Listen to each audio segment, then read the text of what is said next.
318페이지 다 같이 한 목소리로 읽겠습니다. 내가 기도하노라 너희 사랑을 지식과 모든 총명으로 점점 더 풍성하게 하사 너희로 지극히 선한 것을 분별하여 또 진실하여 허물 없이 그리스도의 날까지 이루고 예수 그리스도의 말미암아 의의 열매가 가득하여 하나님의 영광과 찬송이 되기를 원하노라. 다시 한번 같이 천천히 의미를 생각하면서 읽으십시오. 시작. 내가 기도하노라 너희 사랑을 지식과 모든 총명으로 점점 더 풍성하게 하사 너희로 지극히 선한 것을 분별하며 또 진실하여 허물 없이 그리스도의 날까지 이루고 예수 그리스도로 말미암아 의의 열매가 가득하여 하나님의 영광과 찬송이 되기를 원하노라. 여러분의 기도 제목과 우리 바울 선교사님의 기도 제목을 한번 잘 비교해 보시기를 바랍니다. 9절에 보세요. 내가 기도하노라 너희 사랑을 점점 더 풍성하게 하사 이렇게 나와요. 그리고 11절에도 보면 의의 열매가 가득하여 사랑이 점점점 풍성해지기를. 사랑은 멈추는 것이 아니죠. 사랑은 발전하고 성숙하고 사랑은 도전하고 자라나도록. 그래서 지금 바울이 기도를 하고 있는 것입니다. 가난했던 시절에 우리 교회는 주님을 향한 지식이 그렇게 많지 않았습니다. 지금처럼 이렇게 악기가 있었고 지금처럼 이렇게 신학 공부를 한 사람들이 많이 있었던 것은 아니었습니다. 교회도 허스름했고요. 먹는 것도 부족했던 그 시절에 교회에서는 눈물의 기도가 있었습니다. 그때 풍금에 맞추어서, 풍금이라는 거 아시나요? 네, 세영이 풍금 아세요? 지훈이? 네, 풍금에 맞추어서 노래 불렀던, 찬양 드렸던 그 찬양은 힘차게 기쁨의 소리가 넘쳐서 어린아이들이 목청이 터지도록 기쁨의 찬양을 드렸던 것이죠. 그때 성도들이 나누었던 간증에는 진실한 회개와 은혜가 있었던 것입니다. 왜 이런 일들이 있었을까요? 주님을 향한 성도들의 사랑이 있었기 때문에 그랬던 거예요. 그때는 서로를 얼마나 보고 싶어 했는지 모릅니다. 만나면 반갑고 기뻐했고, 그리고 성회가, 부흥회가 있었던 그 시절에 저녁에는 배가 고팠기 때문에 집사님 댁에 가면 늘 주었던 고구마들이 있었습니다. 그리고 그 고구마를 먹으면서 형이라 불렀고 누나라고 불러도 아무런 끄리낌이 없는 우리 이지훈 형제가 소희 누나 하면서 따라다니지 않습니까? 그래도 전혀 지금은 그 소리가 사실은 우리 교회에 어렸을 때는 너무나도 많이 울려 퍼졌는데 그렇게 하기가 약간 거북한. 왜 그런 일들이 있었습니까? 서로를 향한 사랑이 있었기 때문에 그랬습니다. 지금 바울이 그 사랑이 이 빌립보 교회 안에 풍성해지도록 점점 풍성해지도록 자기만을 사랑하고 세상을 사랑하는 그런 마음이 아니라 오직 주님만을 사랑하도록 서로를 향한 사랑이 불타오르도록 그렇게 기도하고 있는 것입니다. 올 한 해 우리 교회 안에 사랑이 풍성해지기를 간절히 축원합니다. 우리가 그 일을 위해서 뭔가 지금 계획을 하고 있습니다. 기도하고 있어요. 그래서 여러분들이 매 주일마다 교회에 올 때 사랑을 실천하는 자로 이제 여러분들을 훈련시켜 갈 것입니다. 기대하십시오. 할렐루야. 그런데 이 사랑은 그냥 잘하는 게 아닙니다. 여기 봅시다. 9절을 보세요. 너희 사랑을 무엇과 무엇으로 점점 풍성하게 한다고요? 다시 한번 보세요. 같이 읽읍시다. 내가 시작. 내가 기도하노라 너희 사랑을 지식과 모든 총명으로 점점 풍성하게. 사랑이 점점점 풍성해지는데 처음에 지식 안에서 풍성해져야 된다. 그리고 모든 청명 안에서 풍성해져야 된다. 이렇게 말하고 있는 것입니다. 이 지식이 뭡니까? 예수님의 진리, 하나님의 말씀을 말하는 것이에요. 예수님의 진리된 말씀을 하나님의 말씀 속에서 우리가 그 말씀을 배우고 그 말씀을 우리가 들을 때에 사랑이 어떻게 합니까? 점점 풍성해진다라는 거예요. 그러니까 여러분들은 교회의 성도라 하면은 여러분들은 학생들을 말하는 것입니다. 학생들 모두가 성경을 배우는 학생들입니다. 진리를 배우는 학생들입니다.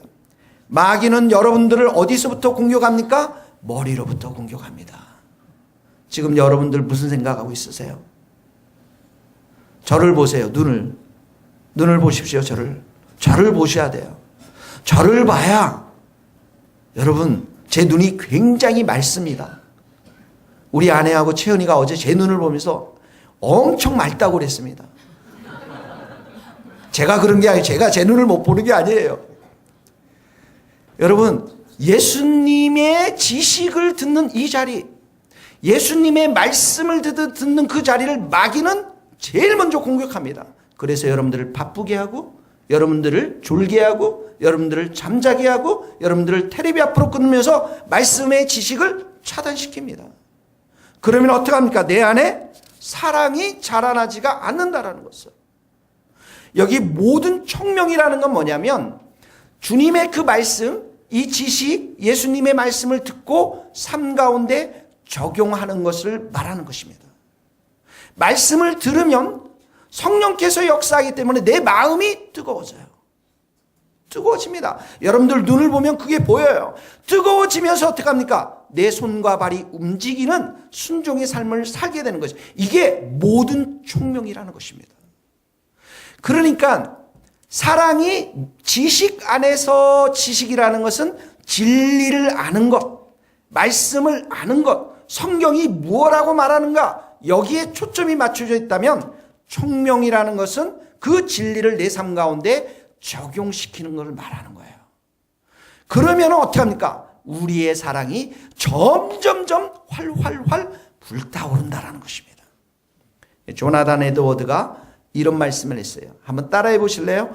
우리 안에 일어나는 주님을 향한 사랑의 감정이 불길이라면 지식과 총명은 그 불 속에 던져지는 장작이라. 할렐루야. 이제 무슨 말인가 금방 클릭이 되죠? 예. 할렐루야. 우리 하민이가 오늘, 여러분 하민이를 많이 집중해 주세요. 오늘 정말 예쁘게 하고 왔어요. 예. 사랑이, 괜찮아요. 가지세요. 사랑이 점점점 이렇게 풍성해진다라는 것은 이 지식을 삶 가운데 적용할 때 성령의 불이 임하여서 그런 사람들을 성령께서 도와주셔서 하나님을 더 사랑하게 하고 우리 이웃들을 더 사랑하게 한다는 것이죠. 새해에는 이런 사랑이 우리 교회 안에 충만히 임하기를 주님의 이름으로 축원합니다. 사랑입니다. 사랑이에요. 이렇게 사랑이 충만하면서 갖게 되는 세 가지의 축복이 있습니다. 그것을 바울이 지금 기도하고 있습니다. 10절을 한번 읽어봅시다. 같이 10절 시작. 너희로 지극히 선한 것을 분별하여 또 진실하여 허물 없이 그리스도의 날까지 이뤘고. 첫 번째 축복, 첫 번째 또다시 기도 제목이 뭐냐면 지극히 선한 것을 분별하다. 이 지극히 선한 것이라는 것은 가장 좋은 것. What is the best? 가장 귀한 것, excellent한 것, 가장 탁월한 것, 이런 것을 말하는 것이죠. 그래서 지극히 선한 것을 분별한다라는 것은 하나님이 가장 기뻐하는 것이 무엇인지를 분별하는 것을 말하는 거예요. 하나님께서 기뻐하시는 거룩하고 높은 삶이 무엇을 의미하는지를 분별해내는 것을 말합니다. 너희 삶을 하나님이 기뻐하시는 거룩한 산제사로 하나님께 드려라. 이것이 너희의 드릴 영적인 예배니라. 할렐루야, 아멘. 지민이 아멘이 오늘 할렐루야입니다. 네, 양쪽에서 다. 여러분, 귀한 것일수록 가짜가 많습니다. 여러분의 이 종이를 가짜 만드는 사람 없어요. 그런데 제가 유럽에 가서 휴양지에 갔는데 엄청 넓은 전시관이 있더라고요. 보석을 파는 곳이었어요. 거기 휴양지에 가서 사람들이 보석을 하는 거예요. 그래서 가서 보니까 보석들이요. 정말 여기 이게 뭐죠? 목걸이서부터 가락지서부터 귀걸이서부터 엄청 많은데 놀랬습니다, 여러분. 근데 가격이 싸요. 왠 줄 아세요? 다 인공이에요, 인공으로 만든 거예요. 진짜는 그렇게 쌀 수가 없습니다. 진리는, 하나님의 말씀 진리는 보석보다도 더 귀한 겁니다. 그래서 보면은 지금까지 교회 역사 속에서 많은 이단들이 있습니다. 다른 거예요. 그 보석의 복음을 변형시키는 것이죠. 변질시키는 것입니다. 제가 영국에서 이제 장로교를 다녔는데, 지금 제가 다녔던 스코틀랜드 장로교는 동성애를 인정합니다, 이제. 여러분, 동성애 목사님이 생긴 거예요. 놀랍지 않습니까, 여러분? 근데 어느 날 한 목사님이 저희 교회에 와서 설교를 하는데요. 깜짝 놀랐습니다. 왜냐하면은 제가 있을 때 그 장로교회 목사님들이 한 500명 정도 되는데 400명 이상은 우리가 소위 말하는 복음주의 신앙, 십자가의 신앙, 복음의 신앙, 여기에서 멀어져 있는 사람들입니다. 그 여자 목사님이 와서 빵을 가져와 가지고 그 빵을 떼면서 이렇게 설교합니다. 이 이스라엘이고 한쪽은 팔레스타인인데 이제 이 팔레스타인과 이스라엘이 하나가 돼야 됩니다. 그 하나가 되게 하는 그 예수 그리스도의 복음, 예수 그리스도의 십자가 한마디도 없습니다. 놀랐습니다, 여러분. 사람들은 오늘날 이 복음에 대해서 정말 이렇게 제대로 선포하기보다는 그 사람들의 입맛에 맞게끔, 그 사람들의 귀에 들리기 좋게끔 포장해서 가짜 복음과 가짜 진리를 선포하는 데가 너무나도 많이 있다는 것이죠. 그래서 마이클 호튼이라고 하는 분이 진리 없는 기독교 가운데 이런 말을 했습니다. 사람들이 다가갈 수 있는 기독교는 예수님의 십자가만 빠지면 된다. 십자가는 뭐라고 말합니까? 너는 아무것도 아니야. 너는 죄악 덩어리야. 너는 욕심 덩어리야. 그러니까 회개하고 나의 이 십자가의 은총, 하나님의 은총이 필요한 존재야. 십자가는 이렇게 말하고 있어요. 그래서 은혜를 받은 자들은 예수님이 십자가를 지고 간 것처럼 우리도 우리의 십자가를 지고 따라가는 것이죠. 그런데 어떡합니까? 이런 말들이 현대인의 귀에 거슬리니까 십자가를 쭉 빼는 겁니다. 십자가는 어떻게 없고 모든 것이 잘 될 것이다. 모든 것이 축복이다. 이런 복음의 유사한 것들을 선포하는 그러한 기독교가 교회의 역사 속에서 많이 일어났다는 것이죠. 여러분들 배를 한번 만져보세요. 여기. 예. 살들이 좀 계십니까? 살들 잘 지내고 있어요? 예. 여러분, 이 살을 빼려면 이 자전거를 타고 헬스를 하고 달리기를 하고 이러면 굉장히 힘듭니다. 그런데 그 일을 하면서 어떡합니까? 나의 체지방이 빠지는 거죠. 땀이 흐르면서. 근데 어느 날 광고를 보니까 그 헬스 기구가 나오는데 가만히 있어도 덜덜덜덜덜 하니까 뱃살이 덜덜덜덜 하면서 체지방 빠지는 게 나왔더라고요. 본인은 가만히 있으면 돼요. 기계가 덜덜덜덜 하면 뱃살이 빠지는 거예요. 제가 지금 약 장사하는 거 아닙니다, 여러분. 근데 어느 날 또 보니까 그건 서 있어서 해야 되는데 아예 두루 누워가지고 그냥 가만히 있으면 덜덜덜 하면 또 빠지는 게 나오더라고요. 기독교도 이런 기독교를 원합니다. 가만히 앉아서 쇼도 보고 눈도 좋고 마음도 기쁘고 노래도 부르고.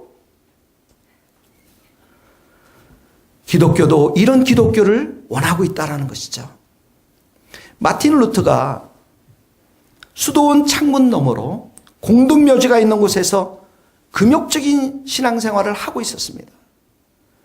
자기가 이렇게 금욕적인 행위를 통해서 구원의 길에 도달해야 한다라고 생각하면서 그 금욕적인 삶을 하면 할수록 그 안에 죄에 대한 고통들이 심했었습니다. 한 번은 새순물을 떠놓고 이렇게 씻고 또 씻고도 그 얼굴에 그 몸에 그냥 더러운 자기 자신들을 비춰진 그 모습들을 보면서 탄식합니다. 그러다가 이 마틴 루터가 성경을 연구하기 시작합니다. 시편을 보고 갈라디아서를 보고 로마서를 보면서 성경의 말씀 가운데, 지식의 말씀 가운데, 진리 말씀 가운데 떠난 캐토릭을 보게 됩니다. 그리고 그 말씀 속에서 십자가를 통해서 오직 의인이 믿음으로 말미암아 구원을 얻는다라고 하는, 오직 하나님의 은총으로만 구원을 받는다라는 놀라운 진리를 깨달으면서 종교개혁을 일으키게 되는 것이죠. 사랑하는 성도 여러분, 우리가 지금 바울이 지극히 선한 것을 분별할 때는 하나님이 우리에게 주신 지식의 말씀, 하나님이 우리에게 주신 말씀, 이 말씀을 통해서 우리가 하나님이 무엇을 기뻐하는지를 분별할 때, 그때 우리는 지극히 선한 것을 분별하게 될 줄로 믿습니다. 그러므로 사랑하는 성도 여러분, 올 한 해 동안 여러분들이 이 말씀을 통해서, 지식을 통해서 정말 하나님이 지극히 선한 것이 무엇인지를, 기뻐하시는 것이 무엇인지를, 온전한 뜻이 무엇인지를 분별할 수 있는 여러분들 될 수 있기를 간절히 축원합니다. 하나님을 기뻐하시는 그 뜻을 분별하면, 하나님의 지식이 내 안에 들어오기 시작하면 사람에 대한 분별력이 생깁니다. 상황에 대한 분별력이 생깁니다. 세상에 대한 분별력이 생깁니다. 제일 먼저 자신에 대한 분별력이 생기는 거예요. 여러분, 베드로 보세요. 자기 자신에 대해서 잘 몰랐습니다. 말이 앞섰습니다. 실패하고 또 실패합니다. 자신의 누구인지를 분별할 수 있는 지혜가 없었던 것이죠. 그런데 예수님께서 그 손을 붙잡아 주십니다. 그 연약함을 깨닫고 성령의 불을 받고 나서 어떻게 합니까? 하나님의 놀라운 사람으로 변화되어집니다. 그에게 있어서 아마도 이 성령을 내가 붙들고 살아야 한다는 것을 그의 삶 가운데 철저하게 깨닫고 베드로가 살았을 것입니다. 자기 자신에 대한 분별의 지혜가 생겼던 것이죠. 디모데 보세요. 소심했습니다. 두려움이 많았습니다. 나이도 어렸습니다. 바울은 이제 죽어가고 있습니다. 근데 이 교회를 맡아야 됩니다. 그랬더니 바울이 뭐라고 합니까? 내가 안수함으로 인해서, 이 안수함으로 인해서 하나님의 은사가 불붙듯이 일어나서, 예전에 그런 경험이 있었던 것 같아요. 이 불붙듯이 일어나서 내 안에 있는 두려운 마음들 다 제거하고 하나님이 주시는 능력과 사랑과 절제의 마음으로 복음과 함께 고난받는 사람이 되도록. 디모데에게 있어서 자신을 분별한다는 게 뭐예요? 하나님의 영의 성령의 불이 임하면서 담대하게 주님을 위해서 사는 것입니다. 우리 한번 읽어볼까요? 디모데후서 1장 6절 말씀인데요. 같이 한번 읽겠습니다. 시작. 그러므로 내가 나의 안수함으로 내 속에 있는 하나님의 은사를 다시 부릴 듯 있게 하여 너로 생각하게 하노니, 하나님이 우리에게 주신 것은 두려워하는 마음이 아니요 오직 능력과 사랑, 절제하는 마음이니, 그러므로 너는 내가 우리 주를 증언함과 또 주를 위하여 갇힌 자 된 나를 부끄러워하지 말고 오직 하나님의 능력을 따라 복음과 함께 고난을 받으라. 여러분 누구입니까? 여러분은 누구세요? 여러분들은 이곳에 와서 눈을 가지고 와서 수없이 다른 사람들을 판단합니다. 다른 사람들을 생각하는데, 근데 정작 여러분들은 누구십니까?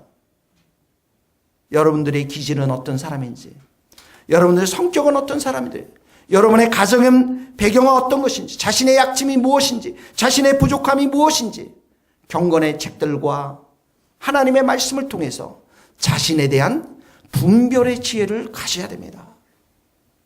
두 번째는 그렇게 되면은 자기 자신의 삶 속에서의 신앙의 약점들을 극복하게 되는 것이죠.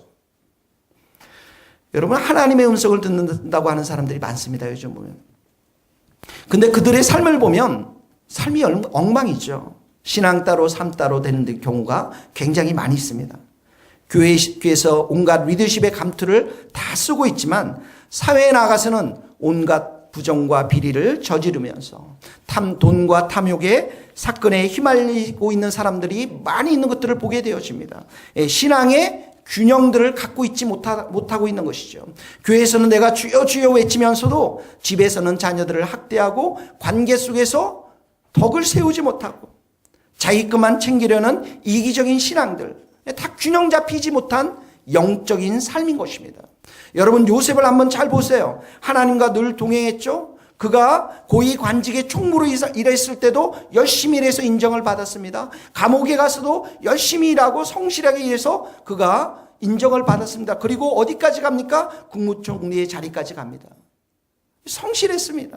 다니엘을 한번 보세요. 하루에 3번씩 하나님 앞에 기도했던 친구였습니다. 그 당시 바벨론은 지금의 미국보다도 훨씬 큰 제국이었습니다. 그런데 그곳에 정시에 출근하고 정시에 퇴근하면서 인정을 받았던 성실했던 사람이었습니다. 말씀의 사람이었지만 모두가 사회 속에서 그의 일태 속에서 빛과 소금의 역할을 감당했던 자기 자신들에 대해 삶에 대해서 분별의 지혜를 가졌던 사람들입니다.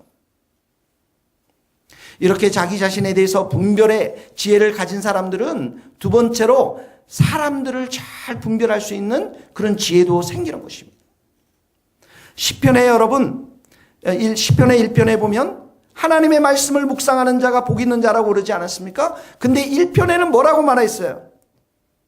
그 말씀을 하기 전에 복 있는 사람들, 악인들과 죄인들과 오만한 사람들을 그런 사람들과 교제하지 않고 그런 사람들의 자리에 하지 않는 그런 사람들을 만나지 않는 그런 사람으로부터 복 있는 사람이 시작이 되어지는 것을 보게 되어집니다. 여러분, 우리는 사람들을 잘 알지 못합니다. 그래서 우리는 정말 기도가 더 필요한 것이죠. 하나님의 인도하심을 따라 사람들을 만나야 됩니다. 예수님도 오죽했으면 12제자 가운데 한 명의 가룟 유다를 그가 경험하지 않았습니까? 우리는 겉사람을 보고서 사람을 잘 알지 못합니다. 정말 속사람이 어떤지를 잘 알지 못합니다. 사무엘이 이새의 아들 가운데 기름을 부으러 갈 때 첫 아들을 보면서 엘리압을 보면서 어떻게 합니까? 용모와 키가 너무나도 멋있으니까, 너무나도 크니까 저 사람을 하나님께서 예비해 놓으셨다라고 생각하지 않습니까? 그때 하나님께서 뭐라고 말씀해요? 사람을 외모를 보지만 나는 중심을 본다고 말씀하지 않았습니까? 우리 같이 한번 읽겠습니다. 사무엘상 16장 7절입니다. 시작. 여호와께서 사무엘에게 이르시되 그의 용모와 키를 보지 말라. 내가 이미 그를 버렸노라. 내가 보는 것은 사람과 같지 아니하니 사람은 외모를 보거니와 나 여호와는 중심을 보느니라. 하나님은 중심을 보세요. 그래서 우리가 교회 안에서도 사람을 잘 분별해야 됩니다. 잘 세워야 합니다. 기도를 많이 해야 하고 하나님과 깊은 교제를 잘 하는 것뿐만 아니라 모든 사람들과 잘 지낼 수 있는 사람들을 우리는 지도자로 세워야 하는 것입니다. 자기 자신에 대한 분별의 지혜뿐만 아니라 다른 사람들에 대한 분별의 지혜도 생기고 그리고 이 시대에 대한 분별의 지혜도 생기는 것입니다. 여러분, 왜 지금 이 민족이 이렇게 혼란합니까? 왜 세월호 사건이 터지고 왜 탄핵 사건이 이런 일들이 지금 벌어지고 있습니까? 그 사건들 속에는 숨겨있는 하나님의 히든 메시지, 숨겨진 메시지들이 있습니다. 어쩌면 우리 성도들에게, 이 한국교회에게, 이 민족에게 주어지는 하나님의 경고일 수 있습니다. 이 큰 사건 뒤에 보면 이단이 있습니다. 구원파가 있습니다. 영생교가 있습니다.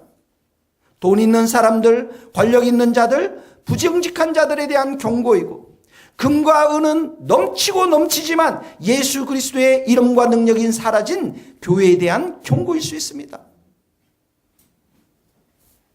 하나님의 뜻과 하나님의 섭리를 우리는 이 시대 속에서 분별해내야 됩니다. 예수님께서 너희가 날씨를 분별할 줄 알면서 시대의 표적은 분별할 수 없느냐라고 말씀하지 않았습니까? 그러면서 하시는 말씀이 무화과 나무의 비유를 배워라. 그 가지가 연하여지고 잎사귀를 내면 여름이 가까운 줄 아니라. 예수님께서 이 말씀은 종말이 되면 어떤 일들이 벌어질까에 대한 그런 문맥 속에서 이 말씀을 하셨어요. 여러분, 무화과 나무는 무엇을 상징합니까? 이스라엘을 상징합니다. 이스라엘이 1000년이 넘게끔 유랑 생활을 하다가 1945년인가요? 8년인가요? 그때 이스라엘 나라가 회복이 되었습니다. 이스라엘 나라가 회복이 되었어. 말세가 되면 이방인 사람들이 주 앞에 돌아오고 마지막으로 돌아온 사람이 누굽니까? 이스라엘 백성들입니다. 지금은 예수님의 재림의 시대에 우리가 들어와 있습니다. 언제 예수님이 오실지 모릅니다. 그때 예수님께서 뭐라고 말씀하셨나? 사람들은 노아 때처럼 똑같이 그렇게 생활할 것이다. 먹고 마시고 장가들고 시집갈 자기의 일상의 삶들을 그냥 해내길 것이다. 그러나 그때 노아의 홍수가 갑자기 덮친 것처럼 예수님도 이 땅에 갑자기 오실 것인데 너희들이 깨어있으라 라고 말씀하셨죠. 깨어있으라. 같이 한번 읽어봅시다. 우리 마태복음 24장 37절입니다. 노아의 때가 같이 시작. 노아의 때와 같이 인자의 임함도 그러하리라. 홍수 전에 노아가 방주에 들어가던 날까지 사람들이 먹고 마시고 장가들고 시집가고 있으면서 홍수가 나서 그들을 다 멸하기까지 깨닫지 못하였더니 인자의 임함도 이와 같으리라. 그러므로 깨어있으라. 어느 날에 너희 주가 임할는지 너희가 알지 못함이리라. 이게 우리 시대를 사는 주님의 말씀인 것입니다. 분별에 무엇이 지극히 선한 것인지를 우리가 분별할 수 있는 지혜가 우리 가운데 있어야 합니다. 그저 먹고 마시고 이 생활 가운데 우리가 집착해 있다면 주님이 우리에게 원하시는 그런 시대의 뜻이 아닌 것입니다. 사랑하는 성도 여러분, 여러분들 가운데 주님의 재림을 준비하면서 이 교회가 깨어서 기도할 수 있는 교회가 될 수 있기를 주님의 이름으로 축복합니다. 이렇게 하나님에 대해서 분별의 지혜가 생기고 우리 자신과 사람들 그리고 시대에 대한 분별의 지혜가 우리 가운데 있게 되기를, 지극히 선한 것이 무엇인지를 분별하기를 바울이 기도했을 뿐만 아니라 10절에 보면 진실하고 허물 없는 것에 대해서 말을 하고 있습니다. 10절을 다 같이 다시 한번 읽겠습니다. 10절 시작. 너희로 지극히 선한 것을 분별하여 또 진실하여 허물 없이 그리스도의 날까지 이르고. 자, 선한 것을 분별할 뿐만 아니라 그리고 진실해야 된다. 이 진실이라는 것은 내적인 성품을 말하고요. 그 다음에 허물이 없다라는 것은 외적인 행동을 말하는 것입니다. 이 진실하다라는 것은 하나님이 보시기에 하나님의 눈조차 그 마음이, 그 내적인 성품이 허물 있는 것, 범죄한 것이 없는 사람을 말하는 것이죠.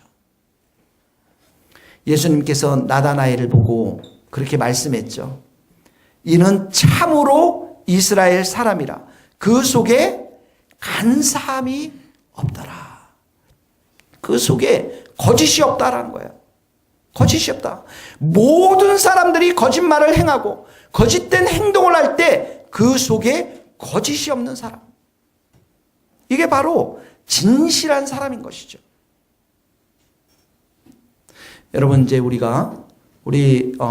어르신 분들은 군대를 다녀오신 분들이 많이 계실 겁니다. 군대 가면 모두가 다 푸른 제복을 입었기 때문에 같이 행동하고 같이 말하고 같이 생활을 해야 되는 것이죠. 저희 군대 생활 앞에 보면은 닭을 그렇게 많이 길렀어요. 수천 마리의 닭을 길렀습니다.